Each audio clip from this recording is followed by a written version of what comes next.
Magandang araw mga boss. Ito po yung available natin ulit na Tamiya. Ang plate number niya is DGW952. Ang kulang na lang nito mga boss ay upholstery tapos rebap. Ayan. Kompleto na yan mga boss. Running condition na, gagamitin nyo na lang. Ang price range po ng mga Tamiya natin is 330k to 420,000 mga boss. Puro mga bagong assemble yan. Tapos ito pa yung iba mga boss. And ito yung isa mga boss, ang plate number CJB773. Ang makina Toyota 4K engine, 5-speed manual transmission, power steering yan mga boss. Gagamitin nyo na lang tong mga to mga boss. Ang kulang na lang nila is yung mga trapal at upholstery. And ito po yung isang Tamiya na size 13 din ng mags. Maganda rin to mga bossing. Apaka cute na to mga boss. Ang ganda ng tindig nito mga boss, lalong lalo na sa personal. Ayan. So gusto nang mabababa, ito size 13 yung mags. Bagong assemble yan mga boss. Lahat naman yan bagong assemble. Ang kulang na lang nito syempre yung trapal. Mas maganda kasing makita nyo na wala siyang trapal para makita nyo yung buong forma nya. And bago naman natin to ilabas, kompleto lahat ng trapal nyan mga boss. Ang kulang na lang nito is ayun, rebap tsaka yung trapal nga. Ang plate number nya DLZ 840 mga bossing. Ayan, tapos ito naman yung diesel engine natin na Tamiya na turbo. Ayan, bagong assemble din yan mga boss. Ang plate number nito is BDB 987. Ayan, pogi. Ayan, lahat sila mga boss naka-recaro seats. Ayan, pure stainless lahat yan mga boss. Ayan po, poging pogi. Tapos may box type tayo dito. To loaded tong box type na to mga boss.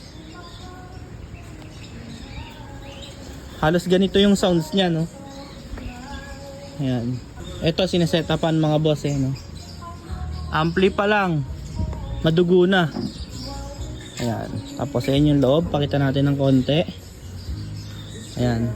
Ito yung mga available natin. Itong box type mga boss ay restore lang to. Pero quality naman.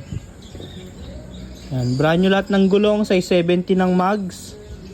Ayan po. Tapos ito nga yung mga Tamiya natin. Ayan po. Tapos ito pa po yung isang Tamiya natin mga boss. Ang plate number niya naman is CLN361. Naka Gemini coil spring suspension to. Power steering. Toyota 4K engine, 5-speed manual transmission. Hindi siya ganun kababa mga boss kagaya ng hindi siya ganun kababa mga boss kagaya ng size 13. Tapakita ko sa inyo yung forma niya. Ito po yung forma niya mga boss. Hindi siya ganun kababa kagaya ng size 13. Ayan, kinakabit yung kanyang bangko or yung 2-seater. Ang kulang na lang nito is rebap. Ayan. Poging pogi ito mga boss, lalong lalo na sa personal. Ayan o. Quality.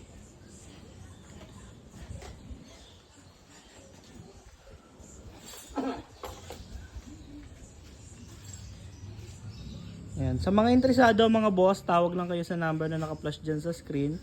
Ulitin ko po, ang price range ng Tamiya natin is 330k to 420,000. Lahat po yan mga boss, bagong assemble. And ayun lang po mga boss, antayin nyo po yung vlog natin, isa-isa sa kanila pag natapos, or yung full review nila. Ayan, ulitin ko mga boss, ang price range po ng mga unit natin is 330 to 420,000. Negotiable pa naman yun upon viewing. Mas maganda makita nyo ng personal. Ayan. Sa mga interesado pala mga boss, tawag lang po kayo sa number na naka-flash dyan sa screen. And message nyo ako sa aking main account para madali ko kayong masagot at ma-replyan. Ayun lang mga boss, bago nyo lisanin yung video ito, huwag nyo kalimutang i-like at i-follow ang ating Facebook page para lagi kayong updated sa mga video na ilalabas natin tungkol sa owner type Jeep. Maraming salamat, see you sa next video.